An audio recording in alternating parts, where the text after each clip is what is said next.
মহাপ্রভু দৃষ্টিপাত করুন, এই কথা কে বলছেন?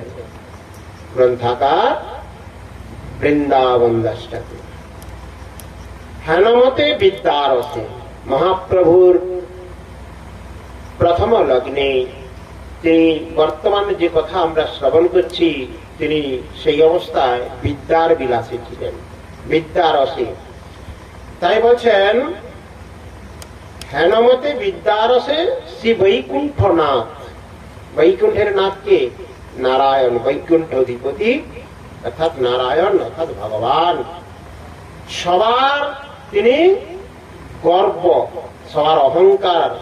কারণ তদানীন্তন কালে শ্রী নবদ্বীপে পড়ুয়াদের যেমন বিশেষ আধিপত্য আদি ছিল, কিন্তু অধ্যাপকও কম ছিল না।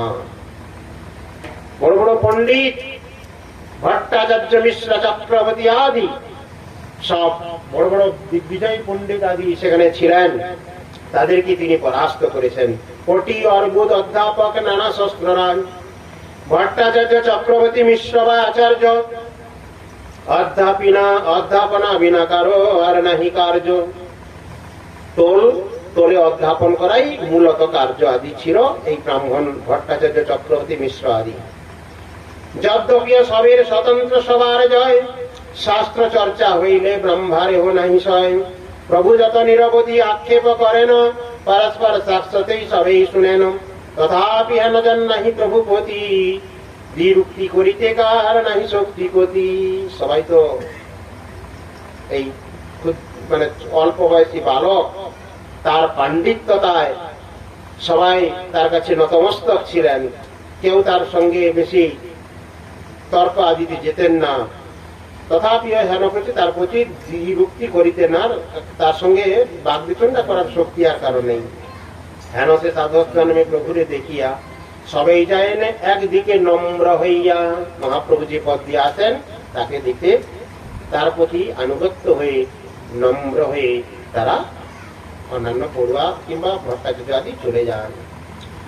যদি বা কাহারে প্রভু করে না সম্ভাস, সেই জন হয় যেন অতি বড় দাস। প্রভুর পাণ্ডিত্য বুদ্ধি শিশুকাল হইতে সবাই জানেন গঙ্গা তীরে ভালো মতে। গঙ্গা তীরে অর্থাৎ গঙ্গার দুই পাড়ে যে নবদ্বীপের বসতি, সেই নবদ্বীপের সবাই জানেন যে বড় পণ্ডিত, নিমাই পণ্ডিত। কোন রূপে কেহ প্রভু দিতে নাহি পারে, ইহাও সবার চিত্তে জাগই অন্তরে। প্রভু দেখি স্বভাবে জন্ময়ে সাধক, অতএব প্রভু দেখি সবে হয় বধ। তথাপি হেন তান মায়ার বড়াই, বুঝি পারে তানে কেন, বুঝিবারে পারে তানে হেন জন নাই। মহাপ্রভু স্বয়ং ভগবান, তিনি কখন কি ইচ্ছা করেন বা তাকে তার বুঝার মতো ক্ষমতা তিনি যদি না জানায়, কাউকে কারো পক্ষে তার জানা সম্ভব নয়। ঈশ্বরের কৃপালে হয়তো যাহারে, সেই ঈশ্বর তত্ত্ব বুঝিবারে পারে। জোর করে কিছুই লাভ করা যায় না, জোর করে ভক্তি লাভ করাও যায় না। ভক্তি আস্তে আস্তে ক্রমান্বয়ে ভাবে তার সাধন প্রণালী রয়েছে, নাম কীর্তনের প্রণালী রয়েছে। গুরুমুখ পদ্ম বাক্য চিত্তেতে করিয়া ঐক্য আর না করিও মনে আশা। গুরু প্রদত্ত মন্ত্র, গুরু প্রদত্ত পথের দ্বারা আপনি আস্তে আস্তে অগ্রসর হলে আপনি আস্তে আস্তে ধাপে ধাপে এগোতে থাকবেন। শাস্ত্রও কল্পতরু, গ্রন্থ আদিও কল্পতরু। যে সমস্ত ভক্ত গ্রন্থ আদি অধ্যয়ন করেন তারাও নিশ্চয়ই এটা বুঝতে পারেন যে শাস্ত্রের তাৎপর্য আপনি গ্রন্থ অধ্যয়ন করলে আপনার মধ্যে এসে যাবে না। ভগবানের জন্য নিত্য গোলকপতি চিন্ময় বস্তু, শাস্ত্রও ঠিক তদ্রূপ। কল্পতরু বৃক্ষ, ভগবানের কাছে যে যা চায় তাই পায়। আবার অনেকে শাস্ত্র সিদ্ধান্তে যে যা চায় ভগবান তাকেই দেয়। যে যথা মাং প্রপদ্যন্তে তাং তথৈব ভজাম্যহম। যে আমাকে যেমন ভাবে চায় আমি তার কাছে তেমন ভাবে আবির্ভূত হই। এটা তো ভগবান শ্রীমদ্ ভাগবত গীতার কথা। তাই বলছেন তার কৃপা ব্যতীত তাকে জানা সম্ভব কারো পক্ষে সম্ভব নয়। দেহ পুনঃ নিত্য সুপ্রসন্ন সর্বরিতে, তাহান মায়ায় পুনঃ সবে বিমোহিতি। হেন মতে সবারে মহিয়া গৌরচন্দ্র, বিদ্যারসে নবদ্বীপে করে প্রভু রঙ্গ। হেন কালে তথা এক মহাদিক বিজয়ী, আইল পরম অহংকার যুক্ত হই।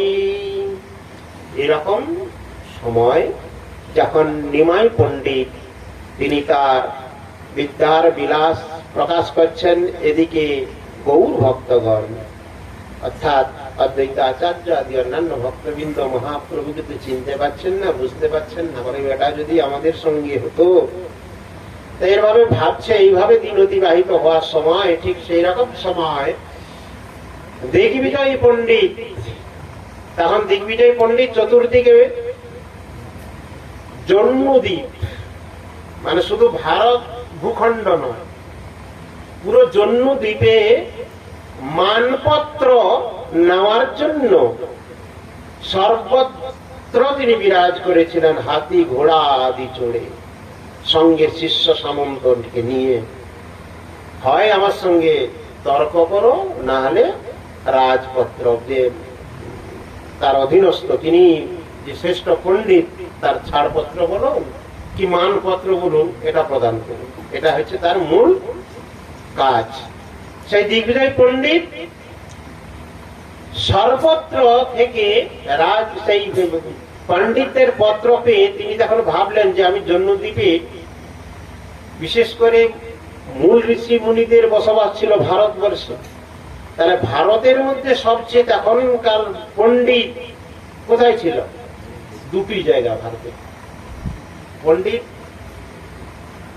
যারা দিগ্বিজয় পণ্ডিতকে পরাস্ত করার মতো ক্ষমতা সম্পূর্ণ যে সমস্ত ভট্টাচার্য আদি, দুটি জায়গায় ছিলেন। একটি হচ্ছে বেনারস আর দ্বিতীয় হচ্ছে নবদ্বীপ ধাম। তাই তিনি নবদ্বীপ ধামে আসলেন যে এখানের পত্র পেলে আমি আমার সার্থকতা, তাহলে আমি দিগ্বিজয়ীর পূর্ণ মর্যাদা পাব। সব ঘুম এসে গেছে নাকি? না বুঝতে কোনো অসুবিধা হচ্ছে? সব সময় তো মানে কি বলেন, স্বরাগ বক্তা আর নিরাগ বক্তা। এই জগতে পাঠ কীর্তন মানে ডিজে বাজবে, রাধে রাধে করে একটু নাচাধুলা হবে, এই এর পিছনেই মানুষ ছুটছে। কিন্তু শুদ্ধ কথা, মঙ্গলময় হরি কথা, সেই কথা একটু সিদ্ধান্তের কথা। বিষয়টা কি, ভিতরে যদি জ্ঞান একটু না আসে, আপনার জীবনযাত্রাটা মজবুত হয় না। ভক্তি তত্ত্ব বড় সূক্ষ্ম তত্ত্ব, এখানে প্রচুর বিচারের ব্যবস্থা রয়েছে, সিদ্ধান্ত রয়েছে। আপনি যদি সিদ্ধান্ত না জানেন, আপনি এগোতে পারবেন না। কারণ এমনিতেই তো আমরা শাস্ত্র চর্চা খুব করি। আজকাল জানেন তো, কীর্তন গান বলুন, ভট্টাচার্য মিশ্র চক্রবর্তী আদি বলুন, অধ্যাপনা কেউ আর করছে না। বাড়িতে যদি শাস্ত্র আদি রয়েছে, সে তো যা ওই কি বলে লাল সালু দিয়ে যা বাঁধা আছে, ভিতরে পোকা কেটে দিচ্ছে, কিছু না খোলার হয়নি। অতএব শাস্ত্র চর্চা লুপ্ত প্রায়। আর শাস্ত্র চর্চা যদি না করেন, আপনি জানবেন কি করে? এ তো নিগুড় তত্ত্ব কথা, মানে সাগর সমুদ্র তুল্য সিদ্ধান্ত গুলো। সিদ্ধান্ত শাস্ত্র বলেছেন যে অনেকে যদি মনে করেন যে আমি তো হরিভক্তি করছি, আমার সিদ্ধান্ত জানার কি দরকার আছে? জানার দরকার। সিদ্ধান্ত বলিয়া চিত্তে না করো অলস, যাহা হইতে কৃষ্ণে লাগে সুদৃঢ় মানস। মুনি ঋষি, এই ঋষি ঋণ থেকে মুক্ত হব কি করে আমরা? গোস্বামীগণ তারা আজ থেকে কত বছর আগে মহাপ্রভু আবির্ভূত হয়েছিলেন? 539 বছর আগে। আজ থেকে তিনি কত বছর লীলাবিলাস করেছেন শ্রীমান মহাপ্রভু? 48 বছর। 24 বছর সন্ন্যাস লীলা, বাকি 24 বছর হচ্ছে গৃহস্থ লীলা। গৃহস্থ ধর্মে তিনি 24 বছর আর বাকি 24 বছর যে সন্ন্যাস লীলা, তার মধ্যে 18 বছর নীলাচল ধামে বিপ্রলম্ব ভাবে তিনি কাটিয়েছেন। বিপ্রলম্ব ভাব বড় তত্ত্ব কথা, আমি বেশি আলোচনায় যাব না। মহাপ্রভুর তো অনেক ভক্ত রয়েছিলেন, আমি একটু উক্তি করছি, মহাপ্রভু তো অনেক কোটি কোটি ভক্ত রয়েছিলেন। অন্তরঙ্গ ভক্ত কজন ছিলেন জানেন মহাপ্রভু? কজন বলুন তো? হ্যাঁ, এই তো, তাহলে বিপ্লব জানবেন কি করে? মাত্র 3.5 জন, স্বরূপ দামোদর আর রায় রামানন্দ, শিখি মাইতি আর ভগিনী অর্থজন। এই বড় তত্ত্ব কথা। মহাপ্রভুর যে প্রেমরসের অন্তরঙ্গ ভক্ত যারা, প্রেম মানে জগতের কোনো ছায়া নয়, এ জগতে প্রেম বলে যেটা বলে সেটাকে শাস্ত্র কামের কথাই বলছেন। কৃষ্ণেন্দ্রীয় প্রীতিবাঞ্ছা ধরে প্রেম নাম। জগতের প্রেমের যে ভাব দেখাচ্ছে তার ছায়াও নয়, প্রেমের ছায়াটাও এটা নয়। তাই অনেক কথা, অনেক তত্ত্ব কথা শ্রীমদ্ ভাগবতের 10ম স্কন্ধের বিশেষ করে কিছু লীলাবলী আছে যা আলোচনা নিষিদ্ধ। কারণ আমরা, আমাদের দৃষ্টিটা তো রঙিন, আমরা যে যার চশমা করে তো বসে আছি, কে লাল, কে নীল, কে সবুজ, কে কালো। আমি যে চশমায় আমি পরে আছি, আমি সবাইকে সেই দৃষ্টিতে তাকাবো। তার ফলেই তো সাধুকে অসাধু জ্ঞান করছি, আর অসাধুকে সাধু জ্ঞান করে পদধূপ্ত জল পান করছি। উদ্ধার হবো কি করে জগতে? অতএব এ বড় সিদ্ধান্তের কথা, সিদ্ধান্ত গুলো জানতে হবে, শাস্ত্র জানতে হবে। তাই এখানে কি বলছেন যে দিগ্বিজয় পণ্ডিত পাই সরস্বতীর সাক্ষাৎ বরদান, সংসার জিনিয়া বিপ্র গুণে স্থানে স্থান, সর্বশাস্ত্র জিহায় আইসে নিরন্তর, হেন নাহি জগতে যে দিবে কই উত্তর। যার কথা মাত্র নাহি বুঝে কোন জন, দিগ্বিজয়ী হই বলে সর্বস্থানে স্থান, শুনলেই বড় নবদ্বীপের মহিমা, পণ্ডিত সমাজ যত তার নাই সীমা। পরম সমৃদ্ধ গজযুক্ত হই, সবাজিনী নবদ্বীপে গেলা দিগ্বিজয়ী। প্রতি ঘরে ঘরে প্রতি পণ্ডিত সভায়, মহাধ্বনি উপজিল সর্বনদিয়ায়। সর্বরাজ্য দেশ যিনি জয় পত্র লই, নবদ্বীপে আসিয়াছেন এক দিগ্বিজয়ী। অর্থাৎ সেই দিগ্বিজয়ী পণ্ডিত কে ছিলেন? তিনি সরস্বতীর বরপুত্র, অর্থাৎ বর প্রদান, অর্থাৎ সরস্বতী দেবীর আরাধনা করে। দেবী সরস্বতী আমাদের বাক্য কার দ্বারা আসছে? বাগদত্তা সরস্বতী জিহায় বসে আছেন। অতএব তার কৃপা পাত্র, তাকে কেউ পরাস্ত করতে পারবে?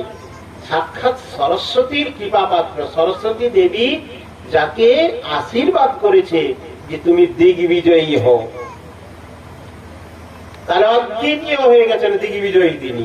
তাকে কেউ পরাস্ত করা, পরাস্ত করা সম্ভব নয়। তিনি সর্বত্র জয়পত্র পেয়ে নবদ্বীপে এসে গেছেন। আর সেই তৎক্ষণাৎ নবদ্বীপে সর্বত্র প্রচার হয়ে গেল কি না, সব জায়গা থেকে জয়পত্র পেয়ে একজনে দিগ্বিজয়ী পণ্ডিত নবদ্বীপ ধামে পদার্পণ করেছেন। কে আছে তার সামনে? বাক্য আলাপ করবে, তত্ত্ব কথা, অলঙ্কার আদি ব্যাখ্যা আদি করবে। সরস্বতীর বর পুত্র শুনি সর্বজনে, পণ্ডিত সবার বড় চিন্তা হইল মনে। জন্মদ্বীপে যত আছে পণ্ডিতের স্থান, সবাজিনী নবদ্বীপে জগতে বাথান। হেন স্থানে দিগ্বিজয়ী যাইবে জিনিয়া, সংসারে প্রতিষ্ঠা ঘুষিবে শুনিয়া।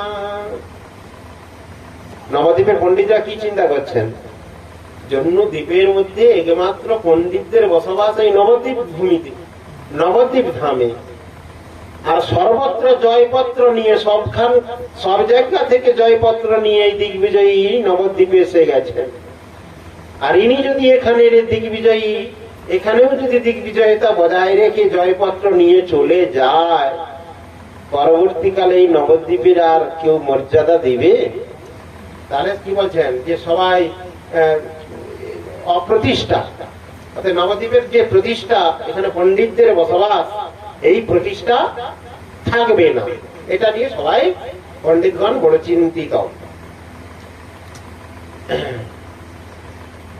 জুঝিতে বাকার শক্তি আছে তান শনে, সরস্বতী বর যারে দিলে না পনে।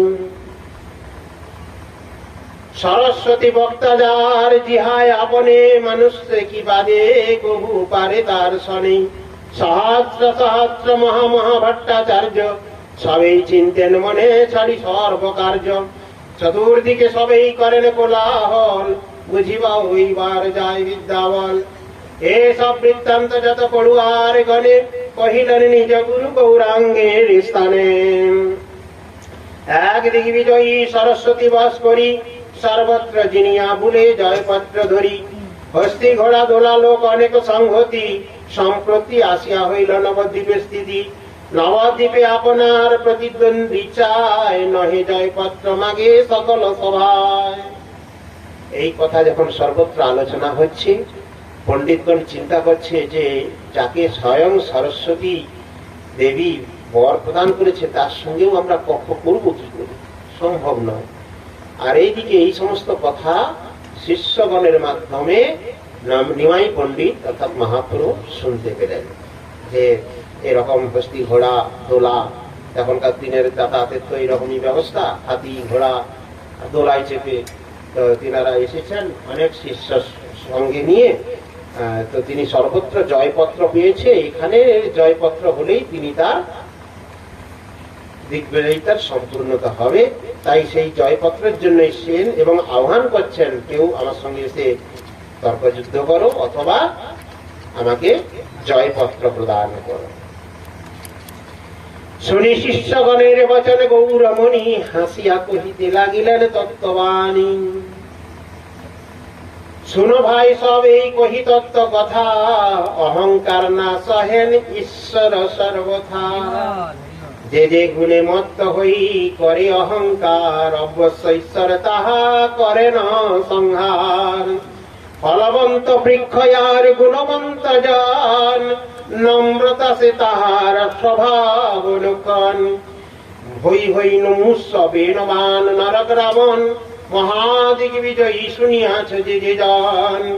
বুঝা দেখি কার গর্ব চূর্ণ নাহি হয়, সর্বদা ঈশ্বর অহংকার নাহি সয়।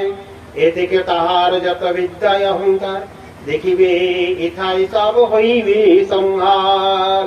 পিতাই গৌর প্রেমানন্দে। মহাপ্রভু বলছেন তোমরা এত চিন্তা করছো কেন? শিষ্যগণকে বলছেন যে ভগবান কারো অহংকার তিনি রাখেন না, একলা ঈশ্বরে কৃষ্ণ আর সব ভৃত্য। যে যারে জইছে নাচায় সে দইছে করে নিত্য। অর্থাৎ একলা প্রভু কৃষ্ণ, আর তো সবাই তার দাস। আচ্ছা তুমি এত চিন্তা করছো কেন? আচ্ছা পূর্বে নহুষ রাজা, বান, রাবণ, এরা কত দিগ্বিজয়ী, কত বড় পণ্ডিত, কত বড় যোদ্ধা, কত কিছু তাদের অহংকারের জিনিস ছিল। তাদের অহংকার রেখেছে, কারো অহংকার আছে। তো ভগবান কোনো না কোনো ভাবে প্রত্যেকের অহংকার থেকে তার বিনাশ প্রাপ্ত হবেই হবে। অতএব আরো অহংকার নিয়ে কোনো চিন্তার কোনো কারণ নেই। দেখিবে এসব হইবে সংহার। এত বলি হাসি প্রভু শিষ্যগণ সঙ্গে সন্ধ্যা কালে গঙ্গা তীরে আইলেন রঙ্গে। গঙ্গা জল স্পর্শ করি গঙ্গা নমস্কারি বসিলেন শিষ্য সঙ্গে গৌরাঙ্গ শ্রীহরি। অনেক মন্ডল হই সর্বশিষ্যগণ বসিলেন চতুর্দিকে পরম শোভান। ধর্ম কথা শাস্ত্র কথা শেষ কৌতুকে, গঙ্গা তীরে বসিয়া আছেন প্রভু সুখে। কাহারে না কহি মন ভাবে না ঈশ্বরে দিগ্বিজয় জিনিবার কেমন প্রকারে। মহাপ্রভু নিষ্কালে সন্ধ্যাকালে তিনি কি করলেন? শিষ্যগণ পরিবেষ্টিত হয়ে গঙ্গার তীরে বসে আছেন, আর গঙ্গার বহু স্তব স্তুতি কিংবা ইত্যাদি শাস্ত্র কথা দিয়ে আলোচনা করছেন। আর মনে মনে মহাপ্রভু ভাবছেন যে তাহলে দিগ্বিজয়ীকে কিভাবে উদ্ধার করা যায়, সেটা নিয়ে তিনি চিন্তা করছেন। কাহারে না কহি মনে ভাবে না ঈশ্বরে দিগ্বিজয়ী জিনিবারে কেমন প্রকারে। এ বিপ্রের হইয়াছে মহা অহংকার, জগতে মহার প্রতিদ্বন্দ্বী নাহি আর। সভা মধ্যে জয় যদি করি যে ইহারে। মৃত তুল্য হইবেন সংসার ভিতরে, বিপ্রের লাঘব করিবে সর্বলোকে, লুটিবে সর্বস্ব বিপ্র মারিবে সুখে, দুঃখ না পাইবে বিপ্র গর্ব হইবে ক্ষয়, বিরল করিবার দেখি বিজয়ী জয়। বুঝতে পারলেন কিটা বললো মহাপ্রভু? মহাপ্রভু বলছেন, ভাবছেন যে এই বেটাকে যদি সভার মধ্যে করে, সভা বা বিশাল আয়োজন করে যদি সেখানে পরাস্ত করা হয়, তাহলে এই চতুর্দিকে যে দিগ্বিজয়ী করে এসছে তার যে এত বড় অহংকার, সেই অহংকার খর্ব হলে মৃত পায় হয়ে যাবে, মানে সেটা মানে সেই যে শোক সেটা গ্রহণ করতে বা সেটা সহ্য করতে